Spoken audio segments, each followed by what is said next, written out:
الحمد لله وكفى وسلام على عباده الذين اصطفى أما بعد فأعوذ بالله من الشيطان الرجيم بسم الله الرحمن الرحيم واتل عليهم نبأ بني آدم بالحق إذا قربا قربانا فتقبل من أحدهما ولم يتقبل من الآخر قال لأقتلنك قال إنما يتقبل الله من المتقين.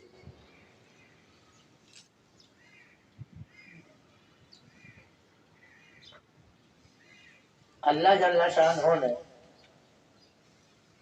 ان آیات کریمہ میں جو دو آیات ہم نے پڑھی اور بھی اس سلسلے میں آیات ہیں، یہ مستقل ایک واقعہ ہے۔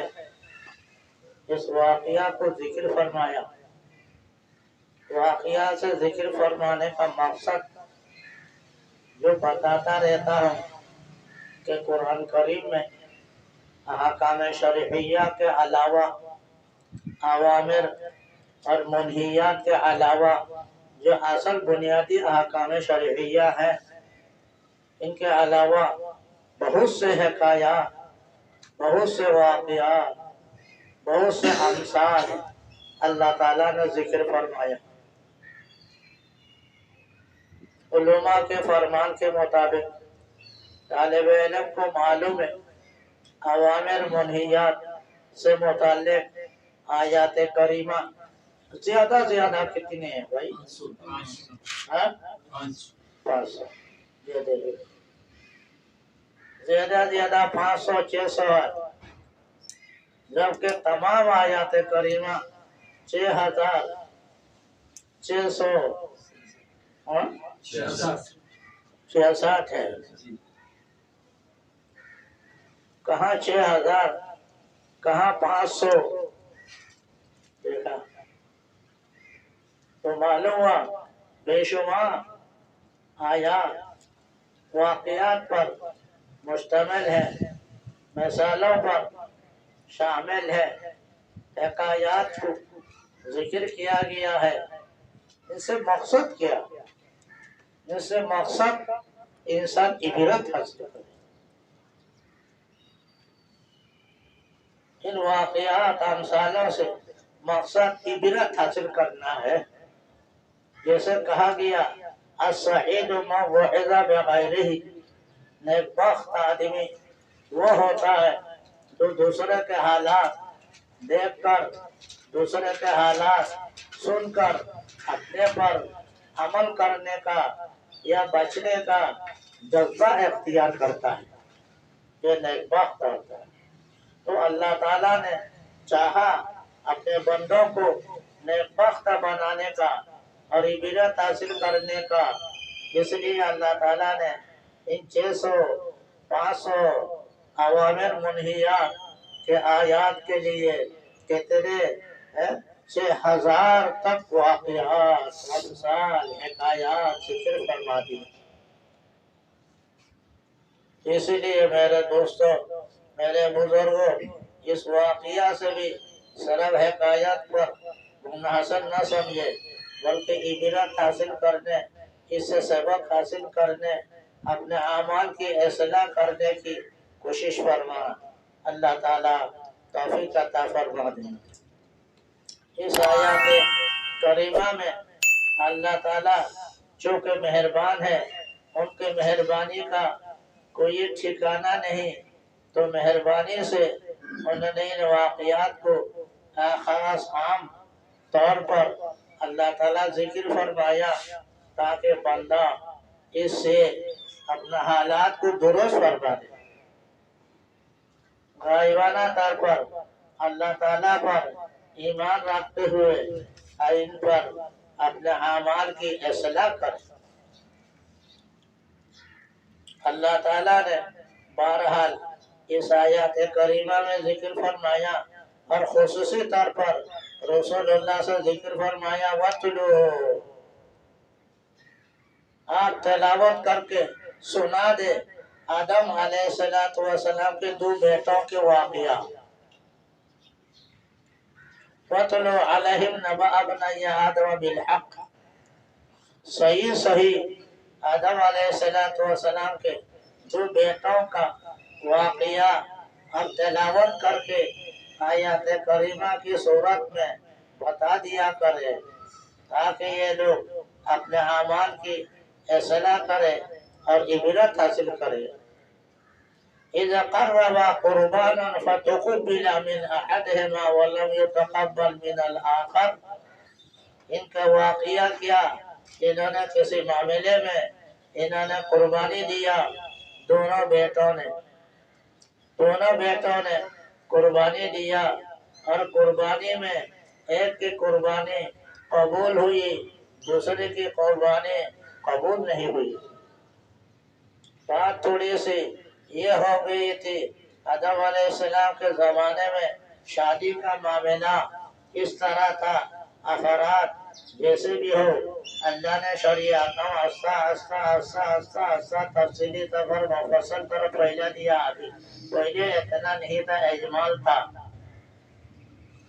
تو حضرت آدم حوا علیہ السلام سے بچے پیدا ہوتے تھے، قدرتی طور پر ایک بیٹا ایک بیٹی۔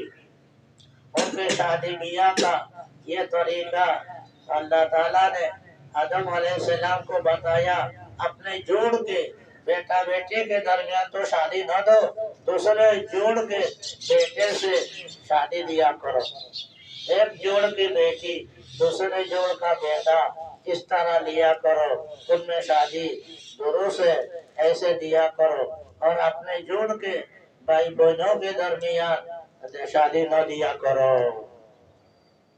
مگر اللہ تعالیٰ کا کرنا یہ تھا، آدم علیہ السلام کے ساتھ جو دو بیٹے پیدا ہوئے، آدم علیہ السلام سے ایک قابل اور حابل، تو یہ قابل کے جوڑ کے جو بہن ہے اس سے وہ شادی کرنا چاہتا ہے۔ آدم علیہ السلام نے فرمایا یہ تو حرام ہے میرے شریعت میں، یہ کیسے ہو سکتا؟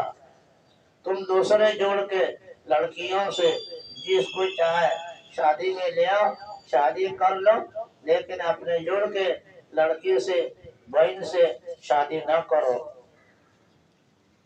مگر جس کے دل میں شہوت غالب آ جاتا ہے، وہ کسی نصیحت کو سننے کے لیے تیار نہیں ہوتا۔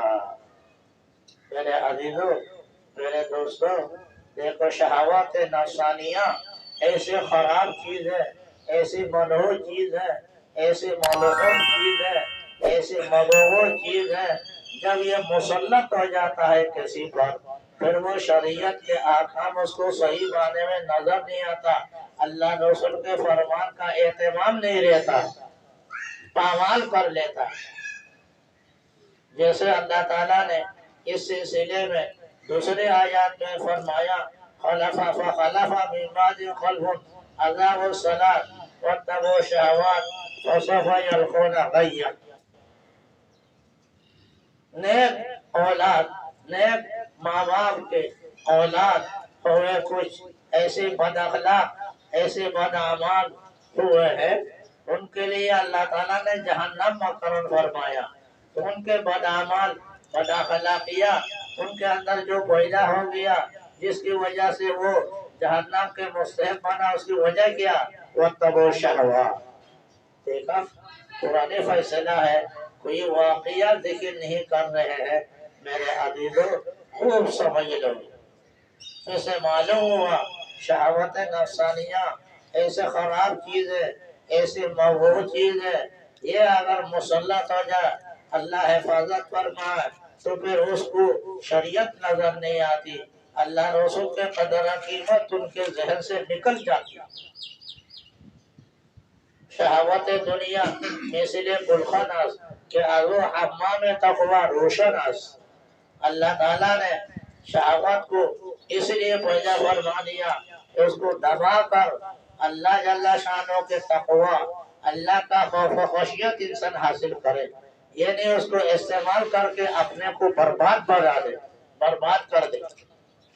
اب اس کی حقیقت عام طور پر لوگ سمجھتے نہیں، یا شیطان سمجھنے نہیں دیتا، یا نفسانی خواہش سمجھنے نہیں دیتا، وہ اس کے ملوث ہو کر تمام شرعی احکام کو پامال کر دیتا ہے۔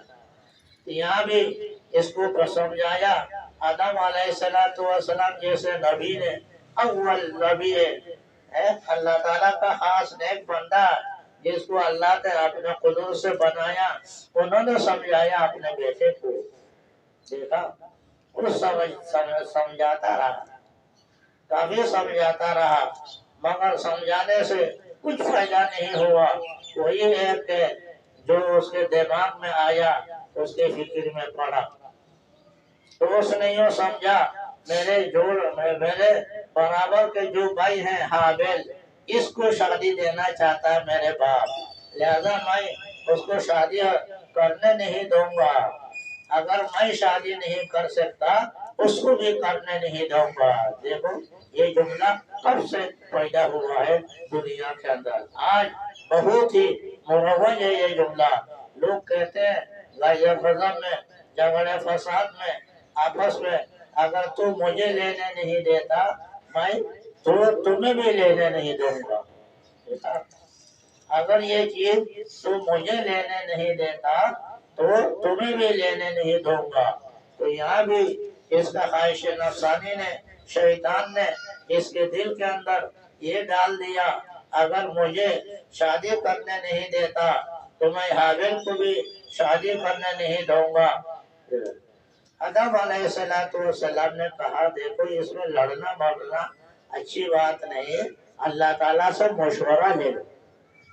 اللہ تعالیٰ سے مشورہ لینے کا خلاصہ طریقہ یہ بتایا، دونوں قربانی دے دو، جس کے قربانی اللہ قبول کرے گا اس کو لیے لڑکی ملے گی، جس کی قربانی قبول نہیں ہوگی اس کو نہیں ملے گی، اور دونوں اس پر راضی ہوا، قربانی دیا بلاخر۔ اور قربانی میں حابیل کی قربانی قبول نہیں ہوئی، حابیل کی قربانی قبول ہو گئی۔ اب اس سے اس کو اور حسد پیدا ہو گیا، میرے قربانی کیوں پیدا نہیں ہوئی؟ دیکھو اللہ پر وہ غصہ ہو گیا، اللہ کے خلاف ناراض ہو گیا، اللہ تعالیٰ سے ہی اس نے اپنے تقدیر کا معاملہ بدلنے لگا۔ تو کیا ہو گیا میرے قربانی میں؟ آج بھی بہت سے لوگ اپنے نیک اعمال پر فخر کرتے ہیں، میرے نیک اعمال کیوں قبول نہیں ہوگا؟ یوں کہہ دیتے، اپنی جرأت، اپنی ہمت نیک اعمال پر کر لیتے ہیں، حالانکہ نیک اعمال پر کسی اللہ کے علاوہ کسی کی جرأت نہیں چل سکتی، جرأت کسی کی نہیں چل سکتی۔ یہ تو اللہ تعالیٰ کی مشیت میں ہے، کسی کے نیک کام کو قبول کرے، نیک کام کو قبول نہ کرے، نہ کرنے کی وجہ بھی اللہ تعالیٰ کو معلوم ہے۔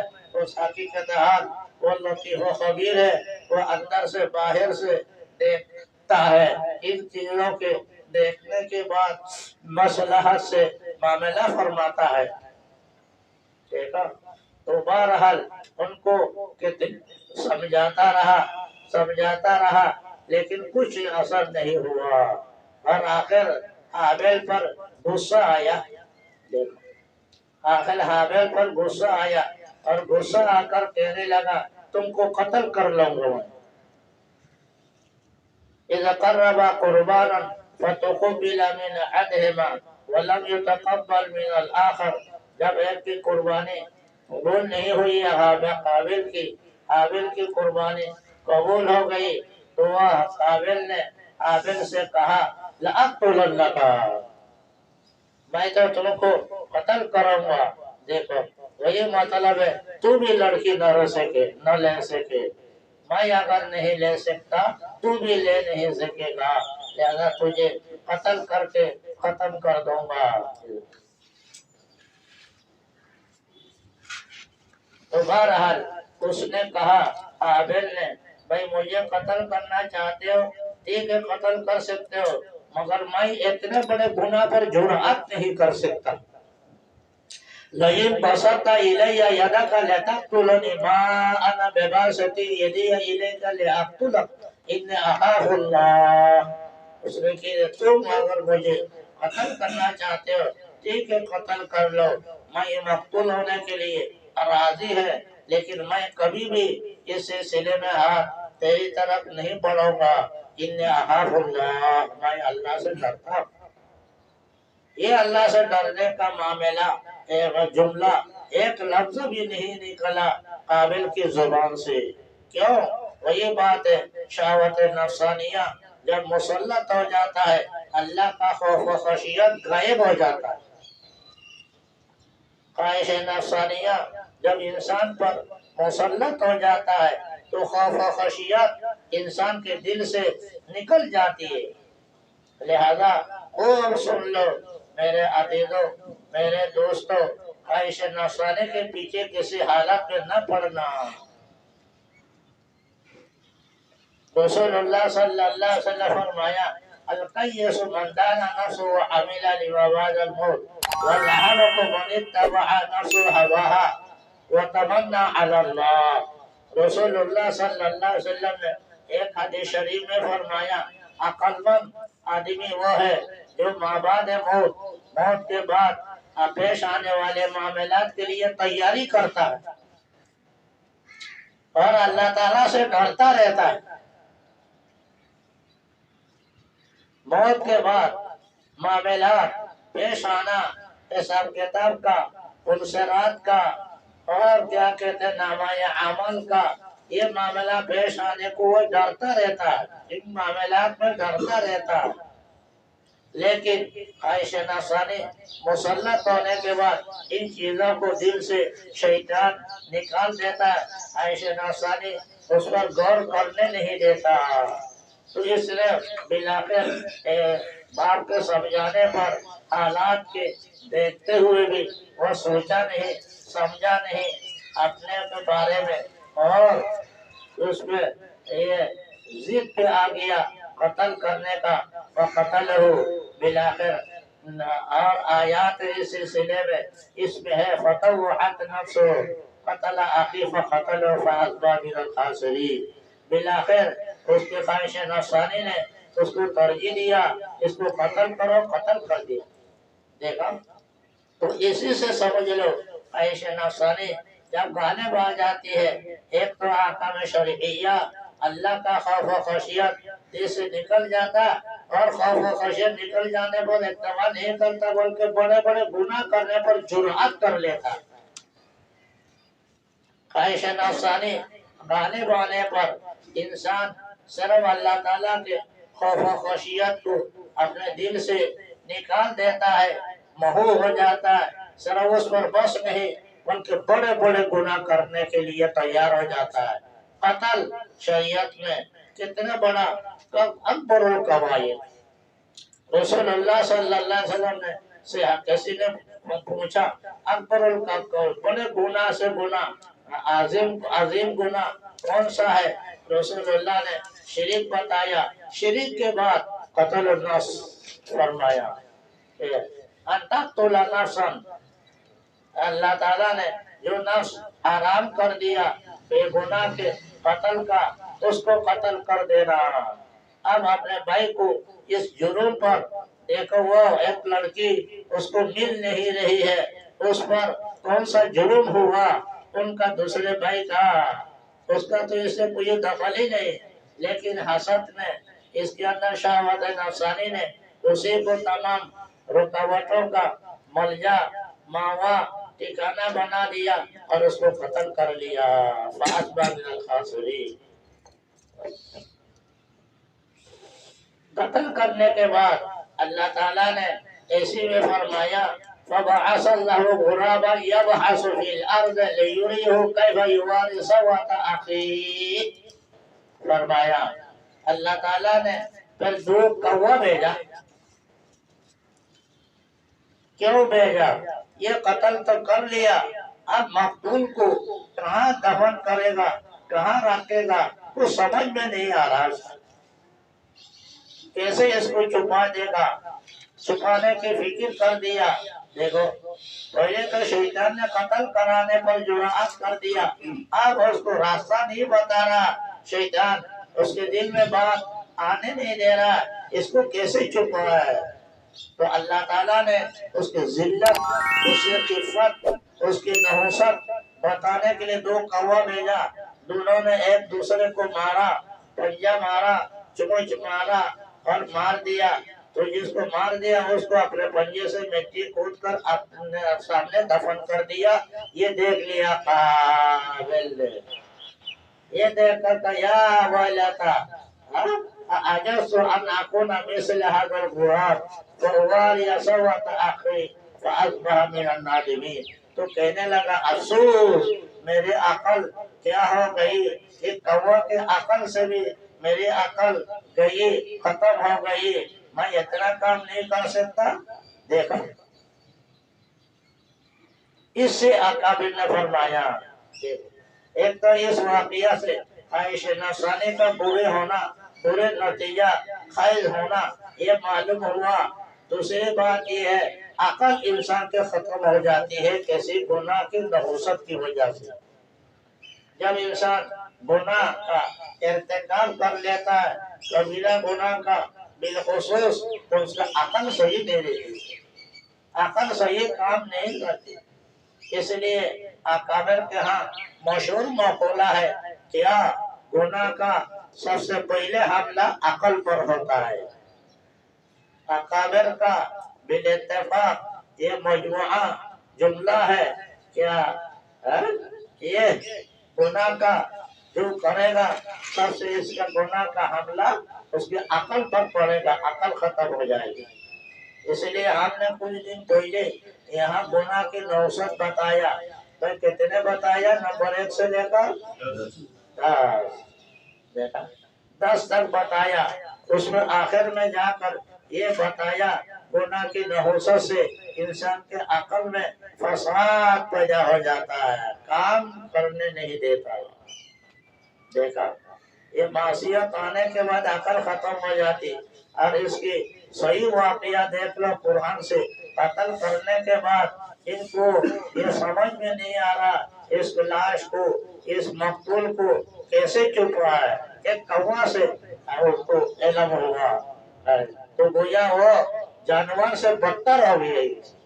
انسان کا درجہ تو اعلیٰ درجہ کا ہے، لیکن جب انسان یہ گناہ کر لیتا، اللہ کے معصیت کا ارتکاب کرتا تو جانور سے بھی بدتر ہو جاتا، نیچے سے نیچے چلا جاتا. جیسے فرمایا منافقین کے بارے میں ان المنافقین فی الدرک الاسفل من النار. عام کافروں سے بھی منافق جو ہے نیچے سے نیچے جہنم میں رہے گا. ان کی خرابی، ان کی کفر شرک اور مسلمانوں سے ساتھ اعنات بہت زیادہ. تو کہنے کا مقصد ایک ایک چیز کا خیال رکھو. سب سے پہلے اس واقعہ سے نفسانی خواہش کا برا ہونا، ملحن ہونا، منحوس ہونا، نحوست ہونا آیا. اس کی وجہ سے انسان قتل تک کام کر لیتا ہے. اتنے بڑے بڑے کبیرہ گناہ کا بھی ارتکاب کر لیتا ہے. ایک اتنے والد صاحب سمجھاتے رہے، آدم علیہ السلام سمجھاتے رہے، اللہ کے قرآن حدیث دکھاتے رہے، لیکن کوئی بات سمجھ میں نہیں آیا.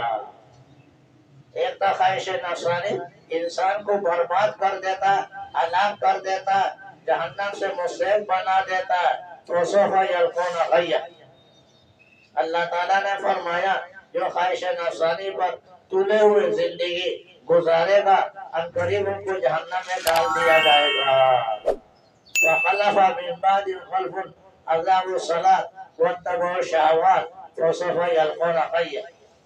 دوسری بات یہ معلوم ہوا یہ خواہش نفسانی سے انسان جب عقل مار کھا جاتی ہے گناہ کرنے کی وجہ سے، جب عقل مار کھا جانے کی وجہ سے انسان کی جو اشرف المخلوقات ہونے کے اعتبار سے جانور سے بھی اعلیٰ بالا تھا، وہ جانور سے بھی نیچے چلا جاتا ہے. جانور سے نیچے چلا جاتا ہے. دیکھا جانور سے نیچے چلا جاتا ہے. تو بہرحال ان کو قتل کر دیا. قتل کرنے کے بعد سب مفسرین نے لکھا ہے یہ کسی مجوسیوں کے علاقے میں چلا گیا. مجوسیوں کے علاقے میں اللہ تعالیٰ حفاظت فرما۔ پھر مجوسی آتش پرس مذہب اختیار کیا، اللہ تعالیٰ ان کی حفاظت فرما، کہا نہیں جا سکتا پھر کیا ہوا کیا نہیں ہوا۔ تو کہنے کا مقصد یہ ہے اس واقعہ سے، ایک بات یہ ہے، یہ لڑکیوں کا مسئلہ، لڑکیوں کے مسئلے سے یہ مسئلہ نکال گیا، یہ فساد پیدا ہو گیا، یہ قتل پیدا ہو گیا۔ لہذا اس زمانے میں بھی لڑکیاں سبب فساد ہے، فساد کا سبب ہے، گناہ کا ذریعہ ہے۔ لہذا لڑکیوں کا خیال رکھا کرو، جس کے پاس لڑکیاں ہیں، آج تو بہت سے گھروں میں دو تین لڑکیاں ہیں، لہذا ان کو خیال کرنا چاہیے بھائی، جتنے بھی ہو سکے جلدی سے جلدی ان کی شادی کر دیا جائے، جب مناسب لڑکا مل جائے۔ دنیاوی چیزوں کے اعتبار سے، مال و دولت کے اعتبار سے، جہیز سامان کے اعتبار سے لڑکیوں کو شادی کو نہ روکا جائے، جتنے ہو سکے کر لے۔ رسول اللہ صلی اللہ علیہ وسلم نے ایک حدیث میں ارشاد فرمایا کہ 3 چیزوں میں تاخیر نہ کرو۔ نماز کا وقت ہو جائے تاخیر نہ کرو، اول وقت پر نماز پڑھنے کی کوشش کرو، اور جنازہ حاضر ہو جائے جنازہ میں تاخیر نہ کرو، اور عورتوں کا کوئی مل جائے شادی دینے میں تاخیر نہ کرو۔ دیکھا، لڑکیوں کا بہو پر کوئی لڑکا مل گیا، ہم پلہ اس کو شادی دینے میں اور دوسری چیزوں کو نہ دیکھا کرو، یہ بڑے فساد پیدا کرنے والی چیز ہے۔ رسول اللہ صلی اللہ علیہ وسلم نے فرمایا میں تو دنیا سے جا رہا ہوں، لیکن میری امت پر اس سے زیادہ سخت فتنہ کی چیز نہیں چھوڑا جیسے لڑکیاں چھوڑ کر جا رہا ہوں۔ لڑکیاں اس زمانے میں سخت فتنہ کی چیز ہے، فتنہ۔ یہاں پر بھی دیکھو نا، لڑکیوں کے مسئلے کی وجہ سے ان کو قتل کرنا پڑا، قتل کا معاملہ کرنا پڑا، اپنے باپ کے نافرمان ہونا پڑا، کہیں سے کہیں اس کا زندگی بدل گئی۔